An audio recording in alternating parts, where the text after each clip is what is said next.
मैं राजा राम सिंह जो लोकसभा के सदस्य निर्वाचित हुआ हूँ, सत्यनिष्ठा से प्रतिज्ञान करता हूँ कि मैं विधि द्वारा स्थापित भारत के संविधान के प्रति सच्ची श्रद्धा और निष्ठा रखूँगा। मैं भारत की संप्रभुता और अखंडता अक्षुण्ण रखूँगा और जिस पद को मैं ग्रहण करने वाला हूँ उसके कर्तव्यों का श्रद्धापूर्वक निर्वहन करूँगा।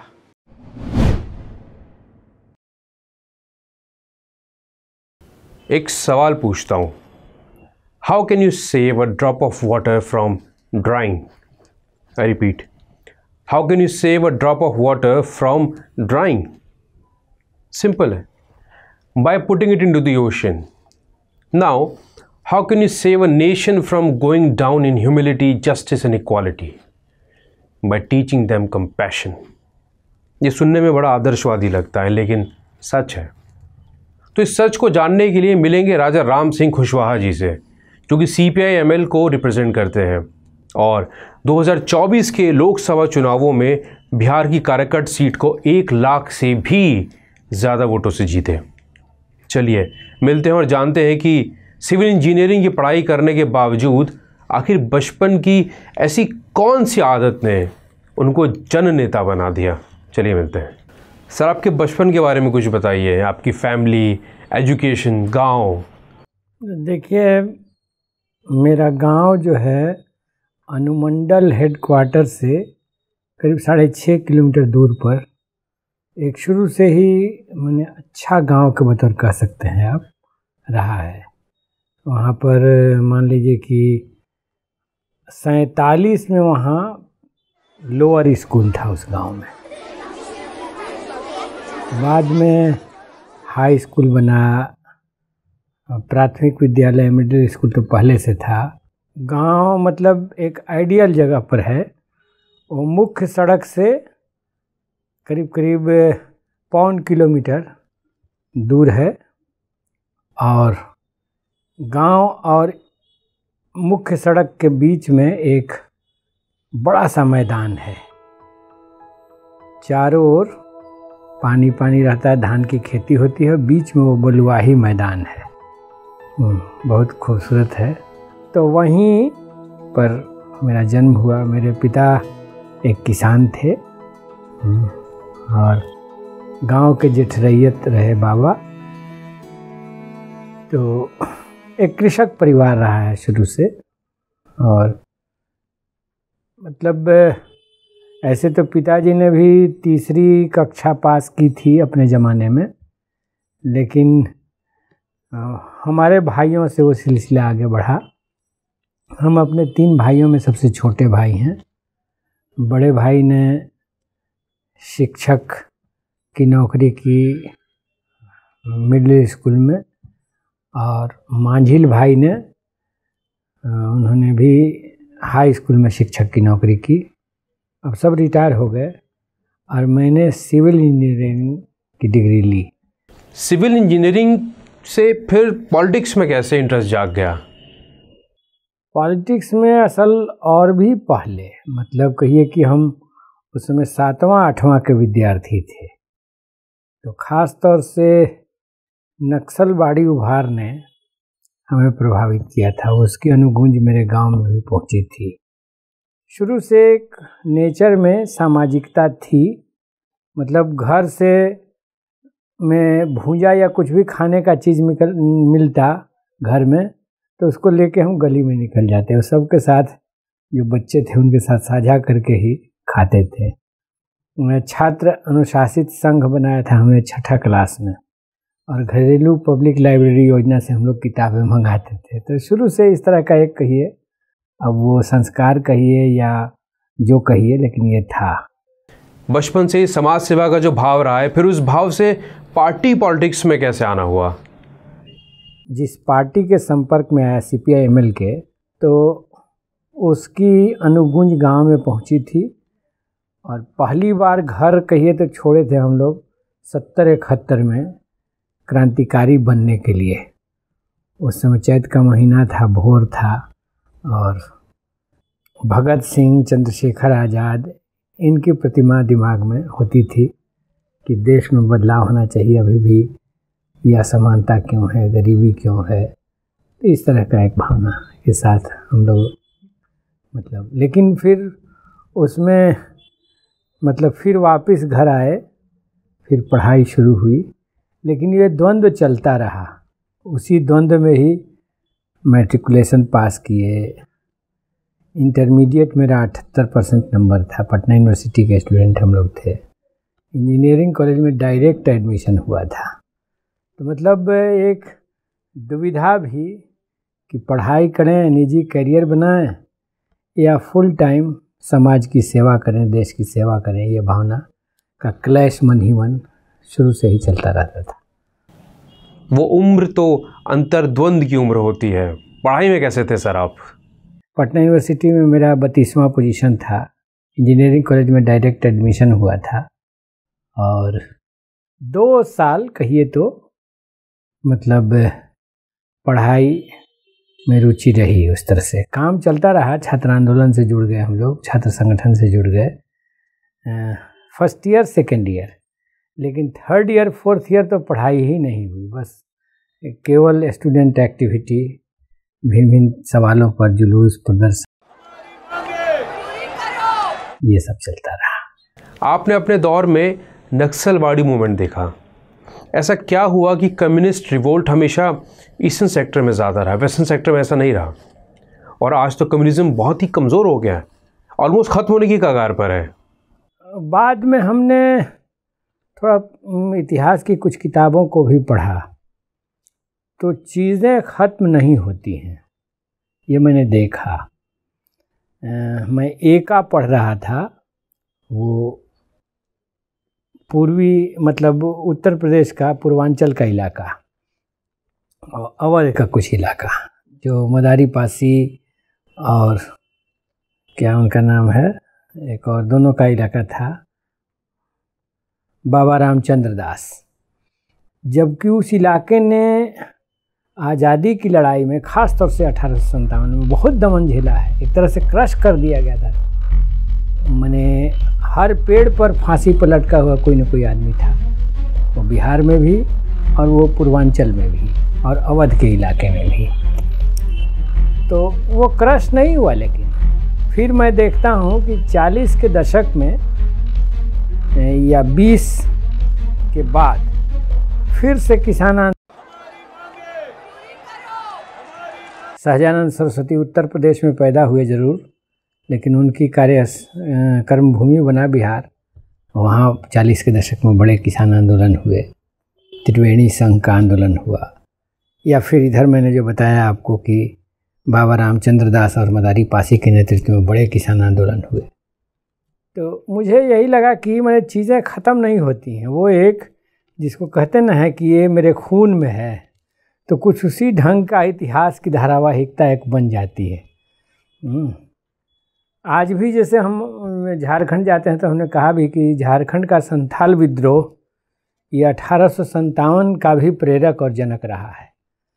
अब इन चीज़ों पे और खोज शोध होगा, कुछ बात निकलेगी कि ये हैबिट में जो बातें होती हैं, पूरे क्लाइमेट में जो बातें होती है, सिचुएशन में जो बातें होती हैं, इनके बीच क्या इंटर रिलेशन है, इन चीज़ों पर और कुछ शोध खोज होगा तो बातें आएंगी सामने। स्टूडेंट पॉलिटिक्स से एक्टिव पॉलिटिक्स में आने के बाद पहला चुनाव कब लड़ा था आपने? मतलब हम लोग तो होल टाइमर की तरह हो गए थे 80 में स्टूडेंट पॉलिटिक्स से ही, और बाद में IPF बना तो उसमें शामिल रहे, और 85 में पहला चुनाव लड़े। तो उस समय बहुत ज़्यादा राजनीति की समझ नहीं थी। मैंने एक पार्टी की राजनीतिक लाइन पर एक क्रांति, बदलाव, गरीबों के लिए संघर्ष, ये सब बात थी। चुनाव पर तो बल्कि पार्टी में बहुत बहसें हुई थी, लेकिन फाइनली कॉमरेड विनोद मिश्रा के नेतृत्व में वो बहस चल रही थी और उसको उन्होंने रिजॉल्व किया, और 85 में हम पहली बार चुनाव मैदान में उतरे और बड़ा समर्थन मिला। मतलब पहली बार में 13,000 वोट हमें मिला था, आज भी याद है जी। और 90 में मतलब 3,500-4,000 से हम हार गए थे। लेकिन एक पॉपुलर भावना थी लोगों की बदलाव की, चुनाव के मामले में भी। और चूँकि उस समय तक हम लोग जन संघर्षों के एक नेता के बतौर, गरीबों के एक प्रतिनिधि के बतौर पहचाने जाने लगे थे समाज में। और उनका नुमाइंदा उस ढंग से नहीं था, तो एक बदलाव की बड़ी आकांक्षा थी। और इसीलिए 90 का वो पूरा का पूरा बदलाव का भावना 95 में आके निकला। हम 21,000 वोट से जीते थे उस जमाने में। 21,000 वोटों से जीतने के बाद आपने अपने अंदर क्या महसूस किया? एक नॉन पॉलिटिकल आदमी और एक पॉलिटिकल आदमी के बीच में ऐसा क्या डिफरेंस था? कुछ बातें उस समय तक अनुभूति में ये तो बातें आई कि अगर आप राजनीति नहीं करते हैं तो पूरे देश और समाज की आपको समझ पुख्ता नहीं होती है, उसके बगैर एक ऑलराउंड जानकारी नहीं होती है। पहले का पढ़ा हुआ काम देता है, वो शिक्षा में आप इतिहास, भूगोल, विज्ञान, सारी चीज़ें वो काम में आती हैं, लेकिन राजनीति सबको गाइड और डील करती है। और इस लिहाज से जो राजनीति हम लोगों की रही है, थोड़ा सा जैसे हम बराबर कहते रहे हैं कि गरीब का घर चलाना और गरीब की राजनीति करना दोनों बड़ा कष्टकारी है, तकलीफ देह है, लेकिन वो है, उसमें अपना उसका मज़ा भी है। मज़ा इन दी सेंस कि जैसे आप देखे होंगे कि अमीरी से खुशी का ताल्लुक नहीं। अमीर लोग ही खुश रहेंगे ऐसा मामला नहीं है, बल्कि खुशहाली के पैमाने पर कई बार जो सामान्य लोग हैं, गरीब लोग हैं, उनके घर में ज़्यादा खुशी दिखती है, हंसी ज़्यादा समय तक दिखती है। कि इस पॉलिटिक्स में जो गरीब का साथ देने में जो एक मन की बात होती है कि हम इनके साथ खड़े हैं, हम न्याय के साथ खड़े हैं, हम उनके साथ जो भेदभाव इतिहास में हुआ है इसके खिलाफ खड़े हैं, तो ये मन को एक खास तरह का संतोष देता है। 2012 में आपको एक प्रदर्शन करने के लिए जेल हुई थी, जिसके दाग आज भी आपके साथ। क्या था वो पूरा किस्सा? वो एक आपको एक खास गिरोह के जरिए, मैंने खास तौर से अपना वर्चस्व जिले पर थोप देने के लिए, मतलब हत्याओं का एक सिलसिला चल रहा था। अनिल मालाकार, आरिफ खान, उसके बाद एक छोटू कुशवाहा थे, मुखिया थे, जिनकी हत्या हो गई उसी गिरोह के जरिए। और यहाँ आते आते कहिए तो एक समाज में विस्फोट टाइप का हो गया और एक बड़े जन आंदोलन के लिए सर्वदलीय सभा हुई। लोगों ने प्रदर्शन का निर्णय लिया। जिला हेडक्वार्टर पर उतना बड़ा प्रदर्शन आमतौर से नहीं देखा जाता है, सर्वदलीय प्रदर्शन था। तो उसी में मतलब स्वाभाविक है अपराधियों की गिरफ्तारी नहीं हो रही थी, जनता में गुस्सा था और वो एक बहुत जोशीला प्रदर्शन था। कलेक्टेरिएट पर आया, उसके भीतर एक षड्यंत्र भी था। सत्ता के तरफ के लोगों ने एक षड्यंत्र पुलिस प्रशासनिक पदाधिकारियों से मिल के कर रखा था। यह षड्यंत्र हम लोगों को लेकिन मालूम नहीं था। और वो था कि इन लोगों को सबक सिखाना। एक तो उतना बड़ा प्रदर्शन और पुलिस का उतना ही बड़ा अटैक, मतलब उसमें आपको कम से कम 60-70 लोगों के हाथ पैर टूट गए थे। मेरे भी हाथ में फ्रैक्चर हुआ था। तो यही घटना थी और उसमें मतलब मुझे 1-2 बार एमएलए तब तक रह चुके थे, तो मुझे लगा कि भीड़ थोड़ा सा आक्रामक थी, लेकिन बाद में समझाने पर सारे लोग जहाँ मीटिंग स्थल था वहाँ आ गए। हम तो आगे गए ही नहीं। तो मीटिंग में आए लोग और मीटिंग में मंच पर हम चढ़ के बोलना शुरू किए कि अब लोगों को कमांड करें। और इसी बीच देख रहे हैं कि एक तूफान की तरह पूरा पुलिस का बटालियन लोगों को रौंदते, मारते, पीटते, कुर्सियों को तोड़ते, मोटरसाइकिलों को रौंदते और मंच तक। अब तक डिसेंसी थी कि मंच पर नहीं आते थे लोग, लीडर लोगों को कुछ गिरफ्तार किया, पकड़ा, लेकिन पुलिस तो एकदम गजब मूड में थी और उसने बाकी लोग इधर उधर हुए, लेकिन वो मंच पर ही मैं पकड़ा गया और उसके बाद बुरी तरह से उन लोगों ने मुझ पर हमला किया। अभी भी उसके दाग हैं, आज भी दाग हैं, कई जगह दाग हैं। इतने वर्षों के बाद आज भी दाग है, 12 बरस के बाद। तो समझ सकते हैं कि उस समय जख्म कैसा होगा। कैसा रहा वो जेल का जीवन?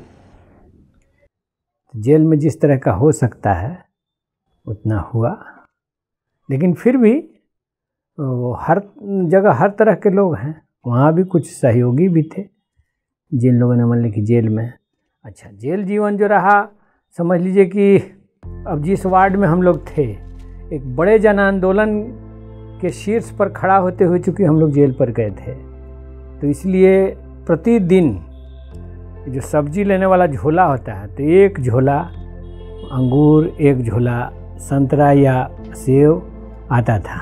अब पूरे वार्ड में हम लोग सभी कैदियों को वो बांट देते थे, क्योंकि उतना अकेले तो वो संभव नहीं था। 29 लोग जेल में थे, तो इसलिए जेल की तरह हम लोगों के लिए बहुत बीता नहीं। वो एक कहिए कि स्वतंत्रता संग्राम के सेनानियों की तरह वो 3 महीना रहा, एकदम रोज़ रात में कुछ कथा सुनाने वाले, कुछ गीत गाने वाले, इस ढंग से वो माहौल में बीता। जेल के अंदर स्वतंत्रता सेनानियों की तरह रहने के बाद जब आप लोग बाहर निकले तो उस वक्त माहौल कैसा था? जेल से जब हम निकले तो उस दिन बारिश हो रही थी। बाहर भिन्न भिन्न लोगों ने, समझ लीजिए कि 60-70 गाड़ियों से हमको रिसीव किया गया, 4 चक्के वाली गाड़ियों से। और उस बारिश में भी करीब करीब 30-40 किलोमीटर की यात्रा में यहाँ वहाँ लोग खड़े थे। कुछ बूढ़ी औरतें एकदम बिलख रही थीं, अब भर अखबार रोने लगी बिलख करके। उसके बाद एक न्याय सम्मेलन हुआ था, उसमें बल्कि हमने कहा भी कि इतना मोहब्बत हो तो एक बार नहीं कई बार जान दी जा सकती है। जब कोविड में कृषि कानून आया था, आप लोगों ने बहुत एक्टिवली पार्टिसिपेट किया था ऑल इंडिया लेवल पे। क्या इसका रिलेशन मंदसौर गोलीकांड से भी रहा था? हम 2001 से किसान मोर्चे पर हैं, पार्टी के IPF में रहे, नौजवान सभा के राष्ट्रीय अध्यक्ष रहे, IPF के नेशनल वर्किंग कमेटी के मेंबर थे। उसी दौर में हम दिल्ली में थे 3 वर्ष के लिए, और उसके बाद किसान मोर्चे पर 2001 से हैं। फैजाबाद में एक सम्मेलन हुआ था जिसमें किसानों के ही सवाल पर, जिसमें VP सिंह भी गए थे, तत्कालीन प्रधानमंत्री, बाद में वो एक्स हो गए थे उस समय, और एडमिरल भागवत थे उनके साथ। फैजाबाद में ये सम्मेलन हुआ था किसान संघर्ष समिति का। तो उस समय से लेकर बाद में हमारी अखिल भारतीय किसान महासभा बनी 10 में, जिसके हम राष्ट्रीय महासचिव चुने गए। तो किसानों के भिन्न भिन्न सवालों पर देश भर में हम लोग लड़ते रहे हैं बराबर। बटाईदारों के सवाल पे, ज़मीन के सवाल पे, सिंचाई के सवाल पे, लाभकारी दाम के सवाल पे। कई जगह जनसंहार हुए, भूमि अधिग्रहण के खिलाफ भी लड़ाइयाँ हुई, तो उसमें भिन्न भिन्न जगह गए। उड़ीसा में, आंध्रा में, बंगाल में, सिंगूर वगैरह भी गए। दिल्ली में भट्टा परसौल में हमारी टीम गई। उसी दौर में यह मामला भी आया जब 3 कृषि कानून आए कोविड काल में, तो देश भर में एक स्वतः आंदोलन फूट पड़ा। मंदसौर में जो गोली चली थी, उसके बाद एक किसान यात्रा निकली थी, तो उसमें योगेंद्र जी, VM सिंह और कई लोग थे। अखिल भारतीय किसान संघर्ष समन्वय समिति बनी थी। तो उस यात्रा से हम लोग मांग उठा रहे थे मंदसौर गोलीकांड के बाद, और देश के किसान संगठनों को एकताबद्ध किया गया था उस अखिल भारतीय किसान संघर्ष समन्वय समिति में, AIKSCC में। इसी दौर में ये 3 कृषि कानून आए, और पंजाब के किसान संगठन पहले से ही एकदम डे 1 से, मतलब 5 जून को शायद ये अध्यादेश के रूप में लाया गया था। तो उसी समय से वहाँ बड़ा विरोध चला था देशव्यापी। इधर हम लोग विरोध कर रहे थे, उन लोगों ने भी एक मोर्चा बना करके विरोध जारी रखा था। और बाद में कहिए 26 नवंबर को हमारा 1 मार्च हुआ था AIKSCC का, मतलब मंदसौर गोलीकांड में जो सवाल उभरे थे, मुख्य 2 सवाल थे, कर्जा माफ़ी का और फसलों के लाभकारी दाम का, C2 + 50%। तो वो चल ही रहा था। पंजाब के संगठनों ने कहा कि हम लोग तो उसमें कैसे आएंगे, हम लोग तो बाहर हैं। तो फिर एक बैठक में गुरुद्वारा में, दिल्ली में ही संयुक्त किसान मोर्चा बना। उसके नेशनल बॉडी के हम लोग मेंबर रहे, नेशनल कोऑर्डिनेशन कमेटी के। तो उसी के नेतृत्व में ये 26 नवंबर का मार्च रखा गया था। AIKCC ने पहले तय किया था और पंजाब के संगठनों ने उसी महीने के 5 तारीख को चक्का जाम का ऐलान किया था। तो दोनों के बीच मोर्चा बना, पहले आंदोलन का मोर्चा बना। हम लोगों ने कहा कि 5 तारीख का जो सड़क जाम है उसको हम लोग ऑल इंडिया बनाएंगे। तो पंजाब के संगठन तो पंजाब के अंदर थे, तो देशव्यापी चक्का जाम बहुत सफल रहा था। वो इन 3 कृषि कानूनों के खिलाफ मुख्यतः था। और 26 नवंबर का जो मार्च था, पंजाब के किसानों की बहादुराना भागीदारी ने पूरे आंदोलन का नक्शा ही बदल दिया। धरना जो सबसे लोएस्ट फॉर्म माना जाता था, उन्होंने ऐसा धर लिया उसको कि वो हाईएस्ट फॉर्म संघर्ष का बन गया। आज की तारीख में ऐतिहासिक किसान आंदोलन की तरफ चीज़ें बढ़ गई।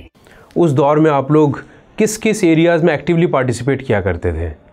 तो उस दौर में भी हम लोग मान लीजिए कि चारों बॉर्डर पर जाना आना, वहाँ के आंदोलन को संभालना। चूँकि हमारी इकाइयाँ पंजाब में भी थीं, राजस्थान में भी थीं, उत्तर प्रदेश में भी हैं, तो सभी मोर्चों पर हम लोग थे। हरियाणा में थी, तो सभी मोर्चों पर जो योगदान हो सकता था वो दिया। और प्लस जो सबसे बड़ा योगदान रहा कि इस मूवमेंट को देशव्यापी बनाना। क्योंकि मोदी जी बराबर ये कह रहे थे कि ये 3 राज्यों का आंदोलन है, दिल्ली के आसपास के राज्यों का आंदोलन है, तो उसको ऑल इंडिया शक्ल देने में अन्य संगठनों के साथ साथ किसान महासभा की एक बड़ी भूमिका रही है। और इसको लेकर के हम लोग दौरा करते रहे, झारखंड का, महाराष्ट्र का, देश को जोड़ते रहे इस आंदोलन के साथ। आज के टाइम पे एक छोटी सी भी अगर सरकारी नौकरी लग जाती है तो प्रॉपर्टी कई गुना बढ़ जाती है। फिर आप तो MLA रहे, MP भी हैं, लेकिन इलेक्शन का टाइम आपका जो डिक्लेयर्ड कैश था सिर्फ 1,25,000 रुपये था। एग्रीकल्चरल लैंड सिर्फ 38 लाख की ही थी। एफिडेविट में जो हम लोगों ने दिया है इलेक्शन कमीशन को, तो पुश्तैनी जो संपत्ति हिस्से में मिली है उसका जो वैल्यू बढ़ता रहा, मार्केट वैल्यू, उसी से केवल वो बढ़ता रहा है। और नहीं तो वो पूरा ब्यौरा जो हमने पहला इलेक्शन में दिया था वही ब्यौरा मिलेगा, एक बात। और दूसरी बात, अर्जित संपत्ति आपको शून्य मिलेगी। उसमें हमने कोई संपत्ति अर्जन करके खड़ा नहीं किया है। हाँ, कुछ गाड़ियां हैं जो लोन से ली गई हैं विधानसभा के जरिए। कहिए कि इस बार मतलब करोड़ों रुपया टिकट लेने के लिए भी लोगों ने होड़ लगाई, करोड़ों रुपया लेकर के। लेकिन यहाँ पर काराकाट की जनता ने एकदम, मैंने पहले जनता से मांग उठी कि राजा राम सिंह को यहाँ दिया जाएगा, तभी इंडिया गठबंधन की जीत होगी। ये हवा थी एकदम नीचे से। और महागठबंधन के, इंडिया गठबंधन के नेताओं ने इसको सुना और समझा और करोड़ों वालों को किनारा करके हम लोगों को टिकट दिया। और फिर जनता एकदम अगुवाई की।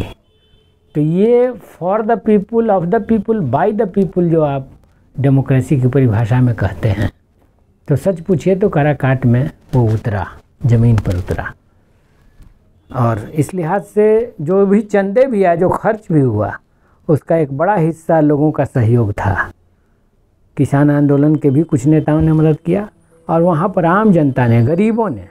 पहला चंदा मुझे आया था भुइयाँ टोली से, जो सबसे महादलित हैं, गरीब हैं, उनके भीतर से मेरा पहला चंदा आया था, जिसको हमने कार्यकर्ता मीटिंग में हाईलाइट भी किया था, कहा भी था कि देखिए पहला चंदा ये होता है गरीब का दिल, कि हमारा आदमी खड़ा है, हमको मदद करना है।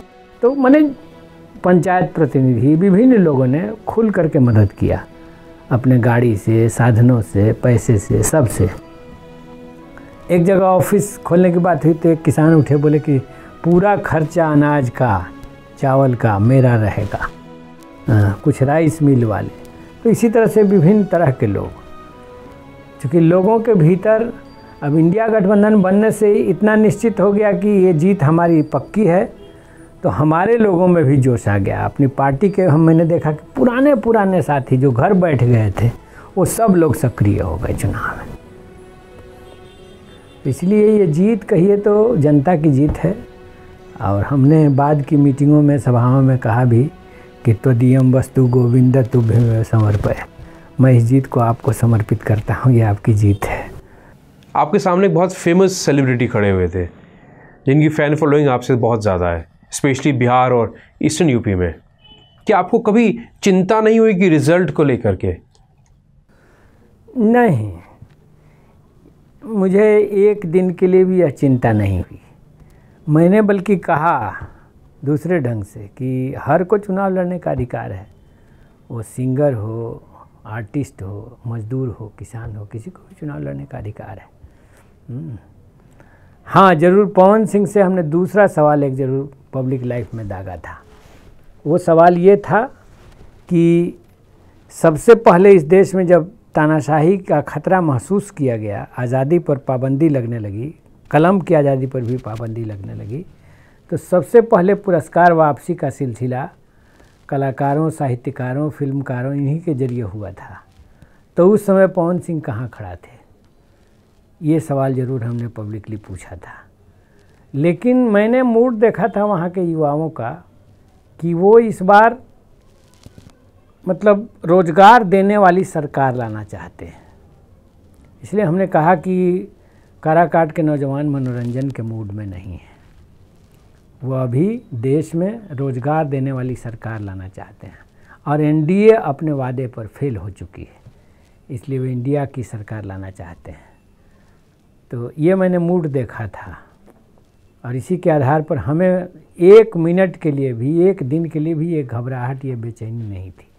और वैसे भी चुनाव हम लोगों के लिए पर्सनल कोई बेनिफिट का मामला नहीं था कि इससे कोई परेशानी हो, ऐसा कोई बात थी नहीं।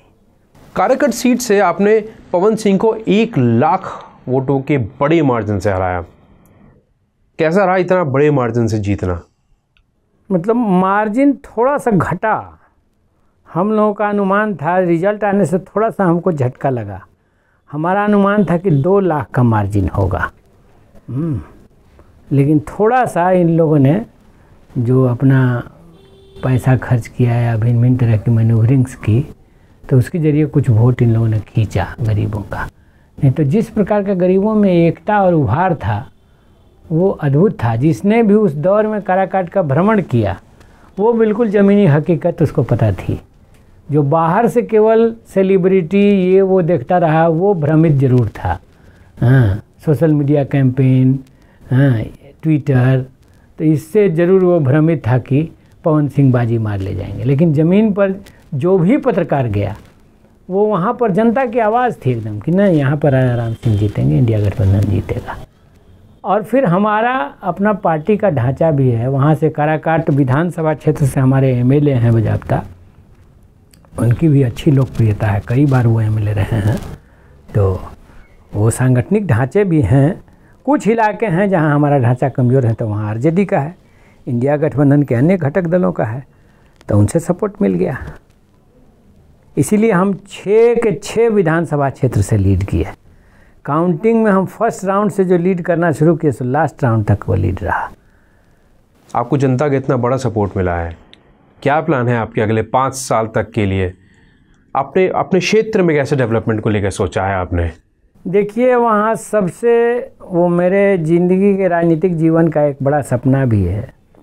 मैंने और तो बड़े मसले हैं ही, देश के किसान आंदोलन की जीत हो, फसलों का लाभकारी दाम मिले, नौजवानों को रोज़गार मिले देश भर में, तो वो सब संघर्ष चलेंगे। और हमारी सरकार बनेगी तो हमने मैनिफेस्टो में इंडिया गठबंधन के नेताओं ने बड़ी बड़ी घोषणाएं भी की। लेकिन क्षेत्रीय तौर से जो 2 बड़ी मांगें हैं उसको लेकर के मतलब हम प्रयासरत हैं। ऐतिहासिक सोन नहर प्रणाली है, अंग्रेजी राज में वो बनी थी, उसको बने हुए 150 साल से ऊपर हो गए, अब वो अब ख़त्म हो रही है। तो उस पर एक डैम बनाने की ज़रूरत है।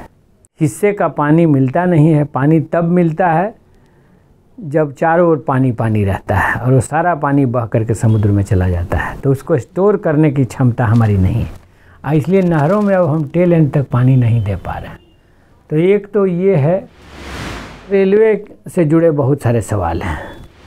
वहाँ पर डिहरी और दाऊदनगर 2 ऐसे मतलब शहर हैं जो ज़िला बनने की हैसियत और काबिलियत रखते हैं, लेकिन वो भिन्न तरह से उपेक्षा के शिकार रहे हैं। तो उनके ज़िला निर्माण का मामला है। औरंगाबाद से बिहटा रेलवे लाइन एक चिर प्रतीक्षित मांग है, वो भी हमारे द्वारा विधानसभा में उठाया गया था, सेंटर से वो ओके हुआ था, लेकिन वो लंबित पड़ा हुआ है इतने वर्षों से। तो है कि इस टेन्योर में उसको भी हम सफलता तक पहुँचाएँ। इसके अलावा मान लीजिए कि अब जो जनता के सवाल आ रहे हैं भिन्न भिन्न जगह हर विषय से संबंधित, वो सारे सवाल हैं जिन पर हम प्रयास करते रहते हैं। जनता के इतने सवाल आते हैं आपके फ़ोन पे, लेकिन आप सभी के सभी मतलब आप हर एक फ़ोन उठाते हैं, सभी को बड़ी तसल्ली से रिप्लाई करते हैं, सुझाव भी देते हैं। यहाँ किसी की सरकारी नौकरी लग जाए तो कोई फ़ोन ही नहीं उठाता। आप में और बाकियों में ऐसा क्यों, ऐसा अंतर है? मैंने हमने एक चुनाव के समय भी कहा था जनता के बीच में कि सांसद की कुर्सी बहुत ज़्यादा ऊंची हो गई है, इसको थोड़ा सा मजदूर किसान के बराबर में लाना है। तो कोशिश ये है, हम लोग एक समता समानता समाजवाद की राजनीति करने वाले लोग हैं, तो जनता से बहुत ऊंचा दिखने की ज़रूरत नहीं है। उनका एक साथी, उनका एक भाई, उनका एक कामरेड की तरह रहने की ज़रूरत है। केवल फ़ोन उठाने के ही मामले में नहीं, जीवन में रहन सहन के मामले में, सब मामले में। अब उसमें कई बार होता है फ़ोन बहुत ज़्यादा आते हैं, उलझन भी होती है। कई बार कहिए कि फ़ोन पर कभी कभी इरिटेशन भी पैदा होता है, कभी कभी कुछ गलत बोल भी देते हैं, मैंने झगड़ा टाइप का, बाद में फिर पछताते हैं कि नहीं ऐसा बोलना चाहिए था। तो वो खैर मैंने राजनीतिक जीवन हो या किसी भी क्षेत्र में आप हों, अहंकार ज्ञान का दुश्मन है। अगर आपको सीखना है तो ज़िंदगी भर सीखना होगा, और उस विनम्रता ही वो रास्ता है। वो चाहे किताबों से सीखना हो या जनता के व्यवहार से सीखना हो। आपने अपना पूरा इलेक्शन कैंपेन घर घर चंदा इकट्ठा करके किया और इसमें आप सफल भी रहे। क्यों आया ऐसा आइडिया? जैसे बीजेपी ने इलेक्टोरल बॉन्ड के जरिए अरबों रुपए इकट्ठे किए। सवाल ये था कि उसका मुकाबला कैसे किया जाए। तो पार्टी का ऐलान आया कि 20 रुपया का कूपन, 20, 50, 100 का कूपन हम लोगों ने छपवाया। अब 20 रुपया का कूपन घर घर से सहयोग मांगा हमने। तो इसका दोनों बात है, एक तरफ आपका जनता से जाने को आप मजबूर हुए अपने संगठन के जरिए, अपने कार्यकर्ताओं के जरिए, डोर टू डोर। तो चंदा तो मिला ही, साथ ही साथ चंदा मतलब क्या, उस घर से आपको सहयोग मिला, उसका मन आपने लिया। तो मन लिया तो मत भी लिया, तो दोनों बात हुई। Sir what is the relevance of communism specially आज के इस दौर में? अभी आप देखेंगे कि दुनिया लेवल की बहस है, या समाज के कुछ ऐसे संपन्न हिस्से भी होते हैं जो समझते हैं कि ये तो फटेहाल लोगों की चीज़ है कम्युनिस्ट होना। लेकिन आज जो देश में चुनौतियां हैं, हम तो कहना चाहते हैं कि कम्युनिज़्म ही, कम्युनिस्ट आइडियोलॉजी ही एक रास्ता दे रहा है। दुनिया में आज भी सबसे चमकती चीज़ें चीन प्रस्तुत कर रहा है। और चीन किस रास्ते पर आगे बढ़ा? वो आज भी अपने को कहता है कि हाँ चीनी कम्युनिस्ट पार्टी का शासन हो रहा है। तो बेहतरीन चीज़ें, खुशहाली भी, डेवलपमेंट भी, तो वो तो कोरोना काल में दिखा। चमकते हुए शहर, मतलब 24 घंटा में बहुत बेड के हॉस्पिटल, तो ये सारा टेक्नोलॉजी। तो ये नहीं है कि संपन्न लोगों के लिए कम्युनिज़्म ज़रूरी नहीं है। इसलिए हम कहना चाहते हैं कि कम्युनिस्ट विचारधारा मतलब गरीबों के लिए तो है ही निश्चित रूप से। वो क्यों जहालत में रहेंगे, एक धुर ज़मीन क्यों नहीं रहेगी उनके पास। लेकिन हम यह भी कहना चाहते हैं कि एक बेहतर समाज के लिए, खुशहाल समाज के लिए भी कम्युनिस्ट आइडियोलॉजी आज की तारीख में एक ज़रूरत है। और लंका ने लगता है कि शायद इसीलिए लाल परचम थामा है। सीताराम येचुरी जी उस समय राजनीति खड़ा कर रहे थे जब कम्युनिस्ट मूवमेंट कांग्रेस के खिलाफ लड़ते हुए विकसित हो रहा था। आज चुनौतियां बदली हैं। आज बीजेपी और संघ की विचारधारा के खिलाफ लड़ते हुए कम्युनिज्म को आगे बढ़ना है, कम्युनिस्ट पार्टियों को आगे बढ़ना है। तो उस लिहाज से आप देखेंगे तो ये ज़रूर है कि मान लीजिए कि बंगाल में कम्युनिस्ट पार्टी की सरकार चली गई, सीपीएम की, त्रिपुरा में चली गई, केरल भी डावाडोल स्थिति में है। लेकिन इसी दौर में बिहार में सीपीआई-एमएल के 12 विधायक आए। इसी दौर में सीपीआई-एमएल के 2 सांसद लंबे समय के बाद पार्लियामेंट में पहुँचे। और देश में एक तमाम परिवर्तनकारी प्रगतिशील ताकतों, समाजवादियों, कांग्रेस के भी पुराने सभी लोगों की निगाह CPI-ML की पॉलिटिक्स पर है। और कुछ नई बातें भी हमने जोड़ी हैं, जैसे हमारे महासचिव ने कहा कि नए भारत के वास्ते भगत सिंह अम्बेडकर के रास्ते। ये हो सकता है कि बीच के दौर में अम्बेडकराइट मूवमेंट अलग हो गया हो, लेकिन आज जब एक सांप्रदायिक फांसीवाद का खतरा है देश पर, तो दोनों मूवमेंट को एक साथ मिल करके लड़ने की ज़रूरत है। और चुनाव अभियान में हमने ये कहा भी कि जब कंपनी राज एक का खतरा था, जिसको हमने हटाया देश से, ईस्ट इंडिया कंपनी के राज को, तो उस समय कांग्रेस, सोशलिस्ट और कम्युनिस्ट ये तीनों एक होकर के लड़े थे। और फिर जब संघ ब्रिगेड के नेतृत्व में कंपनी राज 2 के खतरे देश पर हैं, एक फासिज्म का खतरा है, बुद्ध के देश में हिटलर की विचारधारा को थोप देने का खतरा है, तो फिर से उन्हीं ताकतों की एकता दिख रही है, वामपंथी, सोशलिस्ट, कांग्रेसी। तो ये स्वागत योग्य है। इतिहास अपने को इस रूप में एक तरह से कहिए कि फिर से रिपीट कर रहा है। What is the future of communist ideology in India आज से 10 साल के बाद? मतलब अब इस ढंग से तो प्रेडिक्शन करना मुश्किल है, लेकिन इतना ज़रूर हम कहेंगे कि जो काम भगत सिंह आज़ादी की लड़ाई में कर रहे थे, कि पहले कोई new idea, new slogan, new demand Hindustan socialist Republic association formulate करता था और कांग्रेस उसको बाद में स्वीकार करती थी। वो चाहे स्वराज का नारा हो, स्वाधीनता का नारा हो या जो हो, तो वो भूमिका आज भी CPI-ML को निभानी है कि आइडियाज़ के लेवल पर परिवर्तन के जो स्लोगन इस सांप्रदायिक फासिज्म के खिलाफ, और वो मैं समझता हूँ कि CPI-ML आज के समकालीन दौर में कर रही है। तो वो योगदान जो भगत सिंह ने दिया था आज़ादी के संघर्ष के दौर में, आज CPI-ML को भूमिका निभानी है। वामपंथ को आगे बढ़ाने की जवाबदेही में अपनी भूमिका निभानी है, और अकेले नहीं, एक संयुक्त एकता के साथ। इसलिए मैंने कहा कि इंडिया गठबंधन भी बना। पहले ये एकता कहिए तो किसान आंदोलन के मोर्चे पर बनी, लाल झंडे के लोगों की, हरे झंडे के लोगों की, नीले झंडे के लोगों की, पीले झंडे के लोगों की। पहले तो मूवमेंटल यूनिटी बनी, बाद में ये पॉलिटिकल फॉर्मेशन हुआ, सच पूछिए तो। लेकिन एक कैपिटलिस्ट दुनिया में कम्युनिज्म की क्या ज़रूरत है? देखिए, बल्कि उल्टी बात है। पूंजीवाद ने जो सपने दिखाए थे, जो फ्रेंच रिवॉल्यूशन से जो नारे दिए थे, वो सब आज इजराइल के जरिए जो फ़िलिस्तीन पर हमले हुए, एक एक करके वो युद्ध के नियम, कायदे कानून, नॉर्वे कन्वेंशन, वो सारे ताक पर रख दिए गए।